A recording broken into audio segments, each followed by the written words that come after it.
Sir Ratan Tata का कहना है कि अगर तेज चलना है तो अकेले चलो, लेकिन अगर दूर तक चलना है तो सबको साथ लेके चलो। 24,000 करोड़ का रेवेन्यू था और 2,70,000 एम्प्लॉइज थे, लेकिन अब 87 की एज में समय आ चुका था कि वो टाटा ग्रुप की कमान किसी और को सौंप दे। इसीलिए जेआरडी टाटा ने नए चेयरमैन के तौर पे टाटा फैमिली के एक प्रॉमिसिंग मेंबर को चुना और ये नए चेयरमैन थे सर रतन टाटा।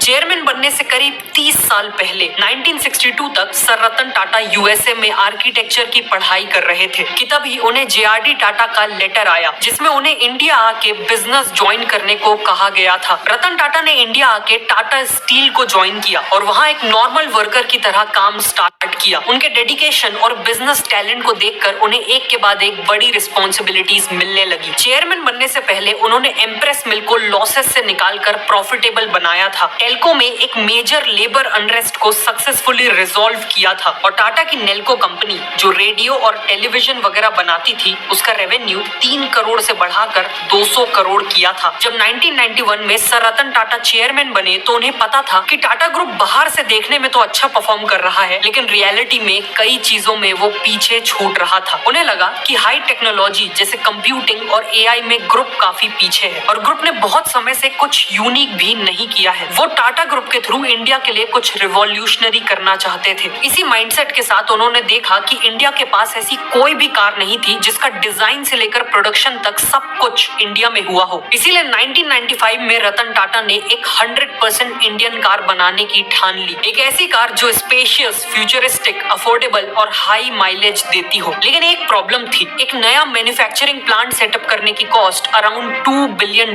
थी, जो उस समय एक बहुत बड़ा अमाउंट था। इसीलिए टाटा मोटर्स ने जुगाड़ लगाया और ऑस्ट्रेलिया में निसान का एक पुराना प्लांट 1/5 कॉस्ट में खरीद लिया। इस पूरे प्लांट को डिसमेंटल करके इंडिया लाया गया और पुणे में रीबिल्ड किया गया। रतन टाटा ने खुद कार को डिजाइन करने में एक इम्पोर्टेंट रोल निभाया और फाइनली 1998 में कार को लॉन्च किया। ये एक इंडियन कार थी, इसीलिए इसका नाम रखने के लिए इंडियन से इंडी लिया गया और कार से का, और इन्हें जोड़कर बनी इंडिका, टाटा इंडिका। ऑटोमोबाइल के बाद रतन टाटा ने टेक्नोलॉजी पे फोकस किया। उन्होंने देखा कि टीसीएस का फोकस इंडियन कंपनीज को एडमिनिस्ट्रेटिव सर्विसेज जैसे डेटा एंट्री और बुक कीपिंग देने में था, जो बहुत ही बेसिक लेवल का काम था। इसीलिए रतन टाटा ने टीसीएस का फोकस एडमिनिस्ट्रेटिव सर्विसेज से शिफ्ट करके सॉफ्टवेयर सर्विसेज पे ले आया, जिसके बाद टीसीएस ने इंडिया की और इवन वर्ल्ड की बिगेस्ट ऑर्गेनाइजेशंस के लिए कस्टमाइज्ड सॉफ्टवेयर्स बनाना चालू कर दिए। रतन टाटा ने टीसीएस का आईपीओ भी लाया, जिससे कंपनी को एक्सपैंड करने के लिए फंडिंग मिली और इन्हीं स्टेप्स से आज भी टीसीएस इंडिया की बिगेस्ट आईटी कंपनी है। टीसीएस की सक्सेस के बाद सर रतन टाटा ने वापस टाटा मोटर्स पे फोकस किया। उन्होंने देखा कि इंडिया की मेजॉरिटी मिडिल क्लास पॉपुलेशन एक कार अफोर्ड नहीं कर सकती, इसीलिए पूरी फैमिली को मजबूरी में एक स्कूटर में कंजेस्टेड होके जाना पड़ता है, जो बहुत अनकंफर्टेबल और अनसेफ था। सर रतन टाटा का ड्रीम था इंडियन मिडिल क्लास को एक स्कूटर से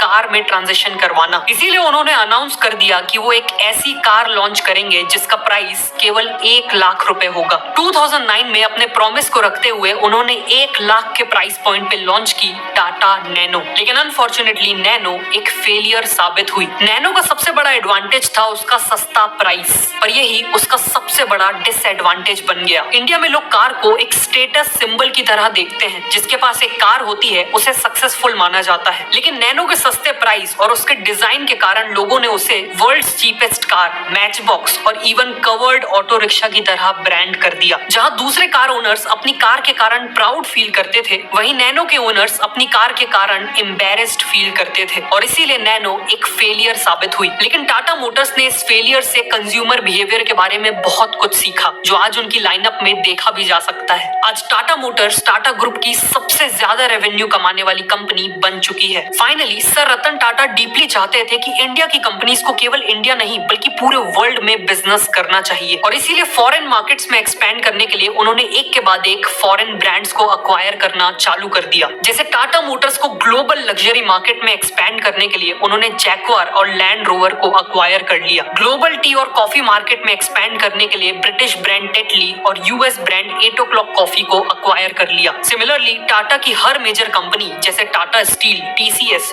टाटा केमिकल्स और IHCL ने भी एक्विजिशंस किए और आज इन्हीं डिसीजंस के कारण टाटा ग्रुप का आधे से ज्यादा रेवेन्यू इंडिया के बाहर से आता है। सर रतन टाटा की लीडरशिप में टाटा ग्रुप ने जो अचीव किया उसकी लिस्ट बहुत लंबी है, चाहे वो टाइटन द्वारा वर्ल्ड की स्लिमेस्ट वॉच बनाना हो, TCS का वर्ल्ड का one of the most powerful super computer बनाना हो, या फिर टाटा स्काई को लॉन्च करके टेलीविजन मार्केट को डिसरप्ट करना हो। ऑलमोस्ट हर एरिया में टाटा ग्रुप ने सक्सेस हासिल की। सर रतन टाटा का कहना है कि अगर तेज चलना है तो अकेले चलो, लेकिन अगर दूर तक चलना है तो सबको साथ लेके चलो। टाटा ग्रुप ने हमेशा इसी फिलॉसफी के साथ बिजनेस किया है। एक तरफ बड़ी बड़ी कंपनीज बनाई है तो वहीं दूसरी तरफ स्कूल्स, कॉलेजेस और हॉस्पिटल्स भी बनाए हैं। टाटा ग्रुप हमेशा अपने इन्वेस्टर्स, अपने एम्प्लॉइज, अपने कस्टमर्स और अल्टीमेटली अपने देश को साथ लेकर चला है और इसीलिए आज उन्हें जितनी भी सक्सेस मिली है उससे कई गुना ज्यादा लोगों की रिस्पेक्ट मिलती है। ये कहानी थी टाटा ग्रुप की।